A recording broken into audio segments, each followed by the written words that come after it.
साजिश वो नहीं है जो गुस्सा भड़कने के बाद लोगों ने किया, साजिश वो है जिसके तहत ये कार्रवाइयां की गई। पुलिस ने रिपोर्ट दी कि दंगा हो सकता है और इंटेलिजेंस ब्यूरो ने रिपोर्ट दी कि यहाँ दंगा हो सकता है, पुलिस ने कोई कार्रवाई नहीं की, जिसकी वजह से एक गोधरा जैसी चिंगारी ने पूरे स्टेट में आग लगा दी। पूरे जजमेंट में आप देखेंगे कि हम जो सवाल पूछ रहे हैं उस सवाल के बजाय किसी और बात का जवाब दिया जा रहा है। तो इनके बारे में सुप्रीम कोर्ट क्या कहता है? सुप्रीम कोर्ट कहता है कि जी मोदी जी ने तो कुछ नहीं किया। इत्तेफाक पेश आया है कि उसके बाद से पुलिस ने कोई कार्रवाई ली नहीं, यहां तक कि आप जो 100 नंबर पे फोन कर रहे थे वो भी उठने बंद हो गए। तो जो सुप्रीम कोर्ट का फैसला आया है, मैं थोड़ी सी रोशनी उस पर डालूंगा। सुप्रीम कोर्ट के फैसले की जो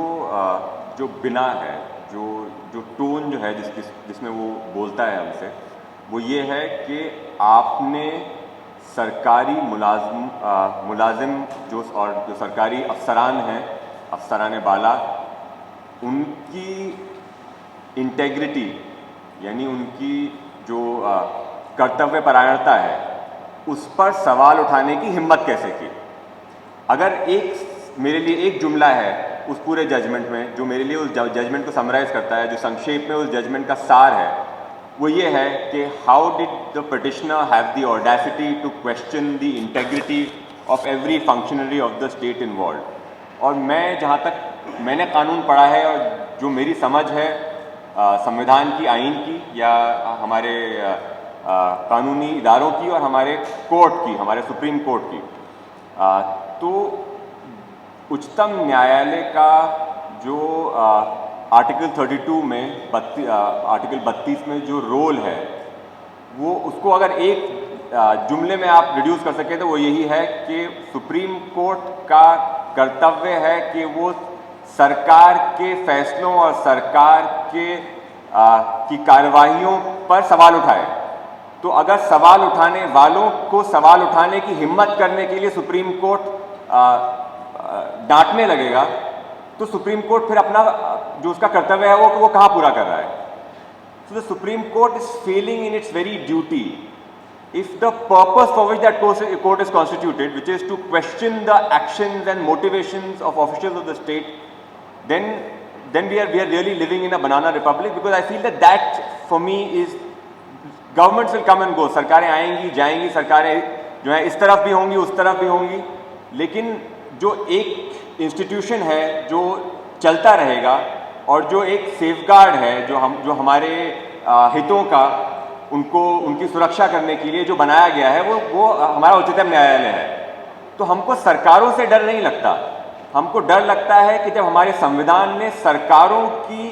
ताकत पर जो सेफगार्ड लगाया है, जो चेक एंड बैलेंस है, जब वो फेल कर जाता है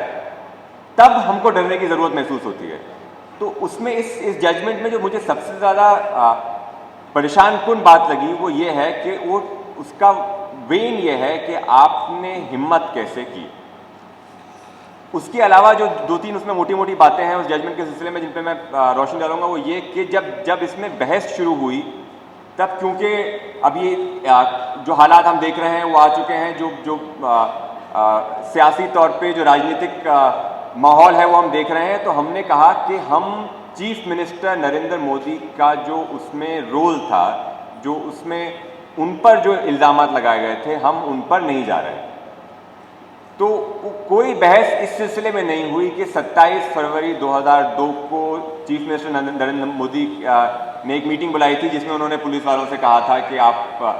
कोई पुलिस वाला कोई दंगाइयों को 3 दिन तक नहीं रोकेगा। उस सिलसिले में कोई बहस नहीं की गई। और जो फैसला आया, अगर आप उस फैसले को पढ़िए तो वो इसी बात पर है कि नरेंद्र मोदी जी ने तो ऐसी कोई बात नहीं कही थी। हमने जो बात सुप्रीम कोर्ट के सामने रखी थी वो ये थी कि भूल जाइए 1 मिनट के लिए कि नरेंद्र मोदी जी ने कुछ भी कहा था। हम नरेंद्र मोदी के बारे में, चीफ मिनिस्टर के बारे में कुछ भी नहीं कह रहे। हम सिर्फ इतना कह रहे हैं कि अगर जो गुजरात में हुआ उसको आप अपने सामने रख के देखें तो जो उसमें से जो सूरत निकल के आती है वो ये है कि पूरी स्टेट मशीनरी, पूरी कानून व्यवस्था की एक साझा साजिश से ये स्थिति पैदा की गई कि जो दंगा हुआ उसमें कोई कार्रवाई नहीं की गई। कोई एक व्यक्ति विशेष के बारे में ये हमारी बहस थी ही नहीं। तो फिर क्यों सुप्रीम कोर्ट ने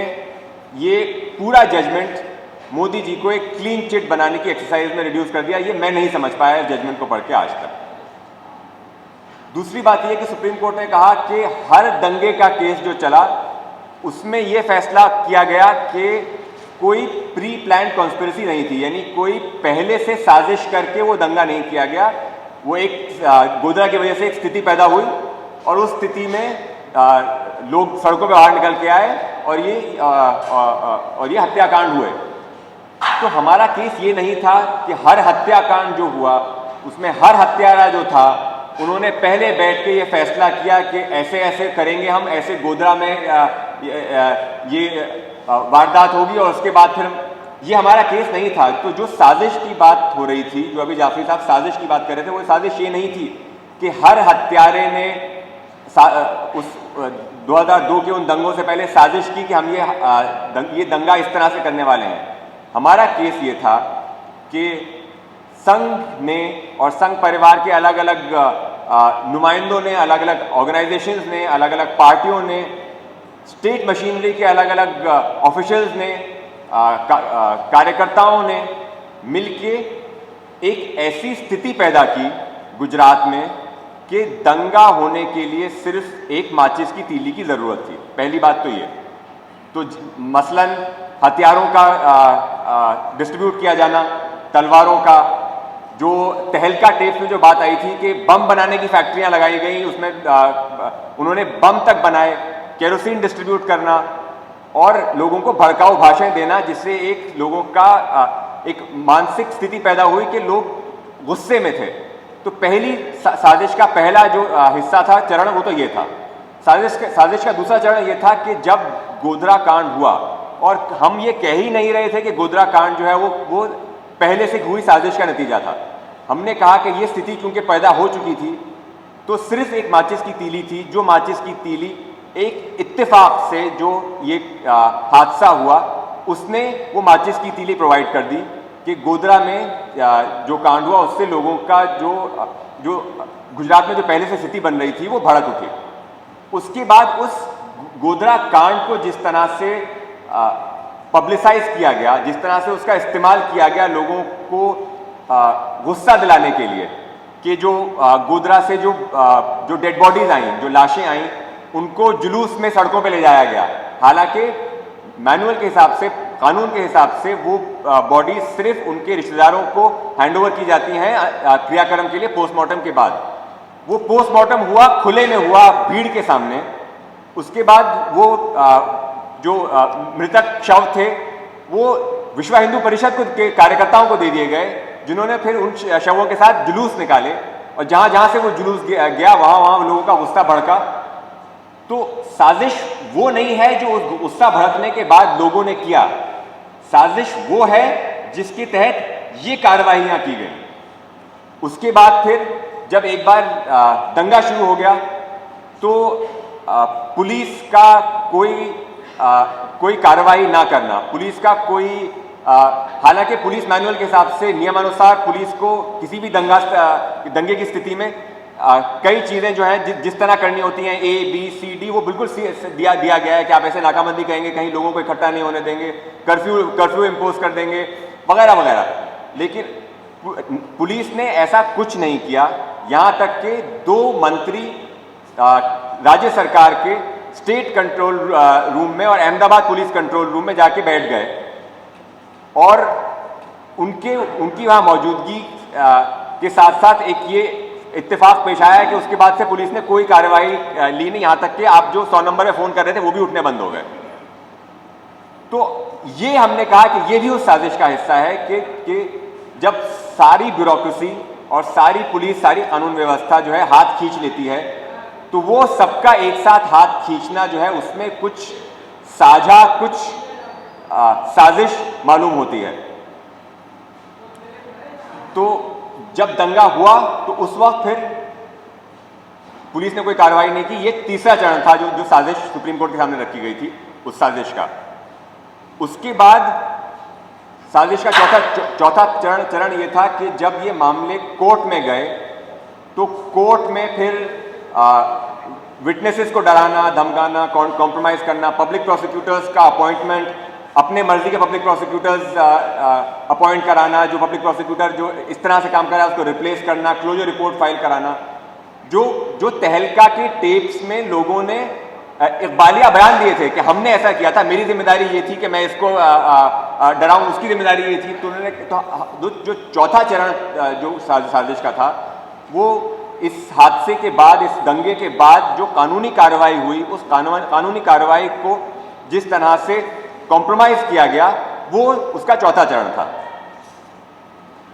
तो इनके बारे में सुप्रीम कोर्ट क्या कहता है? सुप्रीम कोर्ट कहता है कि जी मोदी जी ने तो कुछ नहीं किया। इतना सब हम कहने के बाद हमें जो जवाब मिलता है ये कि भाई हम ये सब पढ़ के हमको लगता है मोदी जी तो बेकसूर हैं। चलिए ठीक है, मान लिया। आगे सुप्रीम कोर्ट कहता है कि हाँ ये सही है कि 2 मंत्री जो हैं वो पुलिस कंट्रोल रूम में जाके बैठे थे, लेकिन इसका तो कोई सबूत नहीं मिला हमें कि उन्होंने किसी से कुछ कहा। हाँ ये जरूर है कि पुलिस ने कुछ नहीं किया, लेकिन उसके लिए पुलिस के खिलाफ डिपार्टमेंटल एक्शन लेना चाहिए। फिर हमने कहा कि भाई डिपार्टमेंटल एक्शन छोड़िए, उन ऑफिसर्स को तो अच्छी पोस्ट देकर बिल्कुल आपने नवाजा है, आपने उनको जो उन्होंने ये काम अंजाम दिया है उसके लिए उनको अवार्ड दिया गया है। तो उन्होंने कहा हम एडमिनिस्ट्रेटिव कमेटी तो है नहीं, हमको वो तो डिपार्टमेंटल एक्शन लिया जाएगा। एसआईटी और सुप्रीम कोर्ट जो है डिपार्टमेंटल एक्शन लेने के लिए थोड़े बैठा हुआ है। तो पुलिस ने कुछ नहीं किया, क्योंकि उन्होंने कहा कि दंगा स्थिति में अक्सर ये हो जाता है कि the state administration is overrun by the turn off events, के मतलब कि स्थिति इतनी जल्दी बदलती है कि लोग जो हैं वो उनके हाथ में भूल जाते हैं, वो कुछ कर नहीं पाते। तो उन्होंने कहा ऐसा तो स्वाभाविक है, हो सकता है, पुलिस के साथ ऐसा हो गया, तब उसमें क्या किया जा सकता है। ये महज एक इत्तेफाक है कि 2 मंत्री वहां बैठे हुए थे, वो बेचारे कुछ नहीं कर रहे थे। जो साजिश जिसका जिक्र आया पहले, उन्होंने कहा कि अगर हमने कहा कि भाई जो जिस तरह से ये स्थिति क्रिएट की गई थी गुजरात में, जिसकी वजह से ये गुस्सा फैला था, जिसकी वजह से गोधरा का इतना बड़ा इम्पैक्ट हुआ, जिसकी वजह से गोधरा से की चिंगारी से इतना पूरे स्टेट में आग लगी, तो वो एक साजिश है। तो उन्होंने कहा कि नहीं, आप तो फिर इसका मतलब आप कह रहे हैं कि गोधरा जो है एक साजिश का नतीजा था। हम तो ऐसा कह ही नहीं रहे, लेकिन इस सब बहस के बाद सुप्रीम कोर्ट ने ये नतीजा दिया कि हम तो पहले ही कह चुके हैं गोधरा के केस में कि उसमें कोई साजिश नहीं थी, गोधरा किसी साजिश के तहत नहीं हुआ था। इसलिए जो आप कह रहे हैं वो तो सुप्रीम कोर्ट पे सवाल उठा रहा है, क्योंकि सुप्रीम कोर्ट कह चुका है कि गोधरा किसी साजिश का नतीजा नहीं था। हम ये कह ही नहीं रहे थे कि गोधरा किसी साजिश का नतीजा था, हम कह रहे थे कि एक साजिश थी जिसकी वजह से एक गोधरा जैसी चिंगारी ने पूरे स्टेट में आग लगा दी। तो पूरे जजमेंट में आप देखेंगे कि हम जो सवाल पूछ रहे हैं उस सवाल के बजाय किसी और बात का जवाब दिया जा रहा है। तो उस तरह वो मुझे जजमेंट में सबसे बड़ी एक कमजोरी मालूम होती है कि जो आर्ग्यूमेंट, भाई हम तो वकील हैं और जो आर्ग्यूमेंट हमें दिया गया है, पिटिशनर्स ने दिया है, हम सही भी हो सकते हैं, गलत भी हो सकते हैं। और सुप्रीम कोर्ट का काम यह है कि जो बहस हम कर रहे हैं, जो तर्क हम कर रहे हैं, उसका वितर्क दे, उसका जवाब दे कि भाई इस वजह से जो आप बात कर रहे हैं वो गलत है। लेकिन जो उसमें जिस वजह से ये जजमेंट मुझे बिल्कुल अनसेटिस्फैक्ट्री मालूम होता है वो इसलिए कि हमारे सवाल का तो जवाब आज तक नहीं दिया गया कि ये सारा जो आप सबूत और ये सारी चीज़ें आप सामने रखिए तो साजिश क्यों पैदा नहीं होती। भूल जाइए कि कोई एक व्यक्ति विशेष था जिसने कुछ किया था, क्यों इससे ये नहीं मालूम होता कि पूरे स्टेट में, पूरे राज्य में एक साजिश थी जिसके तहत लोगों ने हाथ खींच लिया और एक दंगा स्थिति में कुछ नहीं किया। फिर तहलका के जो टेप्स थे जिसमें वीडियो पे लोगों ने इकबालिया बयान दिए थे कि ये सब ऐसे हुआ और हमने किया। मसलन जैसे बाबू बजरंगी का जो उसमें तहलका में टेप आया था जिसमें उन्होंने कहा था कि भाई मैंने ये किया, मैंने इसको मारा, मैंने उसको काटा वगैरह। तो हमने कहा आप ये सारे तहलका टेप्स देखिए, तहलका टेप्स की फोरेंसिक जांच हुई थी और सीबीआई ने कहा था कि वो टेप उन्होंने सही पाया है और वो टेप रिलायबल है और कुछ ट्रायल्स में, कुछ मुकदमों में वो उस टेप का इस्तेमाल भी किया गया था। तो फिर क्यों जब हम उस टेप पे रिलाई कर रहे हैं कि इस टेप में ये लोग खुद कह रहे हैं कि इन्होंने साजिश की है, तो क्यों उसको नहीं माना जा रहा। तो उन्होंने कहा कि नहीं, कोर्ट से बाहर दिए गए इकबालिया बयान का कोर्ट में सिर्फ इतना काम होता है कि अगर उसके अलावा भी कोई सबूत है तो दोनों को corroborate करके, दोनों को मिला के हम कह सकते हैं कि हाँ, इस सबूत के मद्देनजर ये इकबालिया बयान सही मालूम होता है। तो उन्होंने कहा आपके केस में तो उन्होंने इकबालिया बयान तो दिया है, लेकिन सबूत नहीं है कोई। हमने कहा भाई सबूत तो है, क्योंकि जो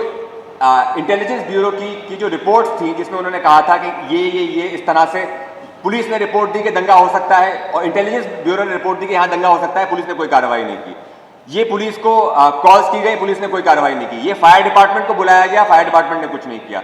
तो वो जो स्टेट के इंटेलिजेंस आईबी के जो डॉक्यूमेंट्स थे, वो हमने वहाँ उनके सामने रखे थे कि भाई ये कोरॉबोरेटिव एविडेंस है, इसके रोशनी में अगर इकबालिया बयान देखेंगे तो इकबालिया बयान सही मालूम होता है। तो उन्होंने कहा कि नहीं, इस इकबालिया बयान से सिर्फ ये पता चलता है कि उन्होंने जो उनका कर्तव्य था, उन्होंने वो उसको अंजाम नहीं दिया, उन्होंने अपने फर्ज को अंजाम नहीं दिया। उससे ये नहीं पता चलता कि उनका जो जहन था, उनका जो मेंटल एलिमेंट था, उनकी जो सोच थी, वो जुर्म करने की थी। क्योंकि किसी भी जुर्म के दो हिस्से होते हैं कि आपने किसी को मारा और आपका उसको मारने का इरादा था। तो उन्होंने कहा आपके इस एविडेंस से तो ये मालूम होता है कि जो कार्रवाई पुलिस ने जो नहीं की अपनी, वो गलत था, लेकिन पुलिस का ऐसा जुर्म करने का इरादा था, ये नहीं मालूम होता। तो इसमें तो ये तो है कि कत्ल हुआ, लेकिन ये नहीं, इसका कोई सबूत नहीं है कि वो कत्ल करने का किसी का इरादा था। तो मतलब ये हमारा जो एविडेंस था कोरॉबोरेटिव, वो उन्होंने इसलिए कह दिया कि भाई इसमें तो इंटेंशन नहीं मालूम होता, इसमें तो वो भाई कोई मेंटल एलिमेंट नहीं मालूम होता, ये तो सिर्फ एक्शन है। और एक्शन जो पुलिस का इनएक्शन था, वो उन्होंने कह दिया कि भाई ये तो जैसे मैंने बताया कि भाई ऐसी जो स्थितियां एकदम से स्थिति डेवलप होती है, उसमें अक्सर होता है आदमी के हाथ पांव भूल जाते हैं, तो भाई हम कुछ नहीं कह सकते, किसी को डिपार्टमेंटल एक्शन लेना चाहिए उसके खिलाफ। डिपार्टमेंटल एक्शन के बजाय अगर उनको रिवॉर्ड दिया गया तो वो हमारा काम नहीं है। तो आप स्टेप बाय स्टेप चेन से अगर देखिए तो हर सवाल का जवाब जो है वो गलत जवाब है, या किसी और सवाल का जवाब है। ज्यादातर ये हो रहा है कि हम जो सवाल पूछ रहे हैं उसके अलावा किसी और सवाल का जवाब दिया जा रहा है, और फिर उन सारी चीजों को मिला के कहा जाता है कि लेकिन इससे ये मालूम होता है कि दो चीजें, एक तो नरेंद्र मोदी बेकसूर हैं, ठीक है, दूसरी चीज ये कि इससे ये मालूम होता है कि जिन लोगों ने आज तक, अब 20 साल होने को आए, 20 साल से इसको इस जंग को जारी रखा है, वो लोग सिर्फ अपनी भड़ास निकाल रहे हैं, अपना जो उनकी जो एनमिटी है, जो उनका गुस्सा है, जो उनका दूसरी वजूहात से, उनका जो स्टेट एडमिनिस्ट्रेशन से जो उनकी रंजिश है, ये उसको निकालने की कोशिश कर रहे हैं, जिसकी वजह से आज तीस्ता और श्री कुमार जो है वो जेल में है। और उसमें मैं एक खत्म करते हुए मैं एक बात कहूँगा कि जो मैं आजकल देख रहा हूँ, जो पूरा हमारा डिस्कोर्स है, जो पूरा आप अखबारों में देख रहे हैं, पूरा जितनी हमारी जो रिप्रेशन ऑफ राइट्स है, जो हमारे हितों का उल्लंघन किया जा रहा है, उसमें मैं ये देखता हूं कि जिस जमीन पर जंग है, वो जमीन का जो फैसला करेगा, जज का जो चुनाव करेगा, वो जंग अपने आप ही जीत जाएगा। मसलन अगर हम सच्चर कमेटी रिपोर्ट देखते हैं और ये कहते हैं कि भाई मुसलमानों का आईएएस में और सर्विसेज में और पुलिस में रिप्रेजेंटेशन नहीं है, बहुत कम है, इसका मतलब मुसलमान इस देश में पिछड़ा है, तो उसके बारे में कुछ करना चाहिए। तो अगर वो हमारा डेफिनेशन है, उसका जो बहस है, उसका डेफिनेशन हुआ है, तो उसके दो सूरतें हो सकती हैं। या तो उनके लिए, मुसलमानों के पिछड़े होने के लिए कुछ करने की स्टेट को जरूरत है या नहीं है। लेकिन अगर आप झगड़े को यहां से दूर ले जाएं और ले जाएं कि क्या ये कहना सही है कि मुसलमान आईएएस में घुसने के लिए आईएएस जिहाद कर रहे हैं, और क्या ये हमारे फ्रीडम ऑफ एक्सप्रेशन का हिस्सा है कि हम खड़े होकर कहें कि नहीं, ये एक आईएएस जिहाद है जिसकी वजह से बाहर के मुल्क की ताकतें जो हैं वो यहां पे फंड्स भेज रही हैं ताकि मुसलमान आईएएस में दाखिल हों। अगर आप उस तरह से पैरामीटर डिफाइन करेंगे तो चाहे उसका फैसला इस तरफ से हो उस तरफ से हो, आपके हाथ कुछ नहीं आने वाला। तो उसका फैसला या तो ये होगा कि हाँ वो कह सकते हैं कि आप आईएएस जिहाद कर रहे हैं, या ये होगा कि नहीं, वो नहीं कह सकते आप आईएएस जिहाद कर रहे हैं। लेकिन मतलब एक जो उसका जो चीज जो अज्यूम्ड है उसमें वो ये है कि आईएएस जिहाद हो रहा है, जिसकी वजह से मुसलमानों की जितनी तादाद है उससे ज्यादा वो सीटें ले जा रहे हैं। हालांकि अगर आईएएस में 3 या 4% मुसलमान आते हैं तो इस देश में आज़ादी 15-16% है, तो उससे तो ये मालूम हो रहा है कि मुसलमान पिछड़ा हुआ है। लेकिन जो पैरामीटर डिफाइन हुआ वो इस तरह डिफाइन हुआ कि जो भी उसका नतीजा निकले, आप हारेंगे ही हारेंगे। उसी तरह से इसमें मैं देखता हूं जैसे इस जजमेंट में कि कल तक हम इस बात पे लड़ रहे थे कि क्या एक व्यक्ति विशेष ने या एक कानून व्यवस्था ने गलत किया गुजरात में जिसकी वजह से इतने लोगों की जानें गई। उससे हटके आज बहस अब इस बात पे है कि क्या तीस्ता और श्री कुमार ने सही किया इसको इतने दिन तक जारी रखकर। तो यानी अगर आप वो जंग ये है कि अगर आप जीत गए तो तीस्ता वापस आ गई और नहीं है जीते तो तीस्ता जेल में है। जो मसला है कि 2,500 लोगों की जानें गई, उनको इंसाफ मिलना चाहिए वगैरह, उस सिलसिले में इस तरफ या उस तरफ आपको कुछ नहीं मिलने वाला, क्योंकि अब वो पैरामीटर इस तरह डिफाइन हुआ है। अब वो जो बहस का जो दायरा है वो इस तरह से है कि उसमें दोनों तरफ आपकी हार ही है। तो इसलिए जब किसी जो लोग हितों के लिए लड़ रहे हैं, जब उनको गिरफ्तार करके उनकी पर्सनल लिबर्टी पे बात आ जाती है, तो वो एक ऐसी जंग हो जाती है जहां पे हम सब लोग मिलकर लड़ेंगे और हमारे हाथ कुछ नहीं आएगा, क्योंकि वो लोग जिनको सोसाइटी का लीडर होना चाहिए, तो इस बहस में सिर्फ ये फैसला होगा कि वो जेल से बाहर रहेंगे या जेल के अंदर रहेंगे। जिन हितों के लिए वो लड़ रहे थे उनका तो कोई जिक्र ही नहीं है।